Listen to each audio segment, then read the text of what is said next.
Project వర్క్‌లేమో పిల్లలది, కష్టమంతా పేరెంట్స్‌ది. ఇంతకీ matter ఏంటంటే, పిల్లల స్కూల్‌లో సైన్స్ ఎక్స్‌పో అవుతది గదా! వాళ్ళ కోసం ఏదైనా ప్రాజెక్టులు చేసి తీసుకురమ్మని చెప్పారనమాట. యాక్చువల్‌గా 1 వీక్ ముందు చెప్పారు.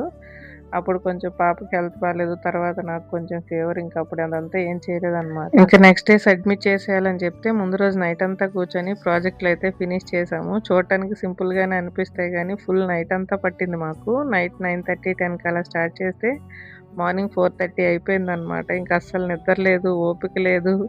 నెక్స్ట్ డే ఫుల్ టయర్డ్ అయిపోయాం. కానీ వాళ్ళ హ్యాపీనెస్ కోసం ఏదో ఒకటి సింపుల్‌గానే చేసి పంపిద్దామని చెప్పి నైట్ అంతా కూర్చొని చేశామనమాట. వాళ్ళకి ప్రాజెక్ట్ ఏమో గానీ పేరెంట్స్‌కి పనిష్మెంట్‌లా అయిపోయింది. ఇంకా 4:30కి ఓపిక లేక అక్కడితో ఆపేసి కొంచెం ఫైనల్ టచ్‌లుంటే మార్నింగ్ మళ్ళీ లేచాం. ఒక 2 అవర్సే పడుకున్నాం ఆ రోజు. మళ్ళీ స్కూలుకి పంపించాలి కదా పిల్లల్ని.